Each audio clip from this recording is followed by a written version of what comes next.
সেই sodium hydroxide যোগ করছি।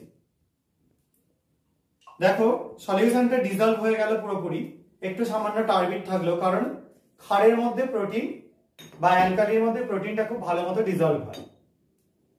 এবার এর মধ্যে আমরা যোগ করব, একটুখানি সামান্য হিট আগে করে নিই, তারপর যোগ করব কপার সালফেট সলিউশন এবং দেখব কি চেঞ্জটা হয়। যাই হোক, একটু হিট করে নিচ্ছি। ওপরে দেখো একটু ফেনার সৃষ্টি হয়েছে, যেহেতু প্রোটিন স্যাম্পল একটু ফেনা হবেই। এটা তোমরা যখন পরীক্ষাগারে করবে বা ল্যাবরেটরিতে করবে টেস্ট টিউব হোল্ডার দিয়ে করবে, আর যদি খালি হাতে করো খুব সাবধানে করবে। এর মধ্যে এবার আমরা যোগ করে দিচ্ছি কপার সালফেট সলিউশন, নীল বর্ণের সলিউশন। এবার যোগ করবার পর একটু হিট করে দেখো সলিউশনটার কালার কি দাঁড়িয়ে যাচ্ছে। দেখতে পাচ্ছ ভায়োলেট কালার চলে আসছে। সবাই নিশ্চয়ই কালারটা বুঝতে পারছো।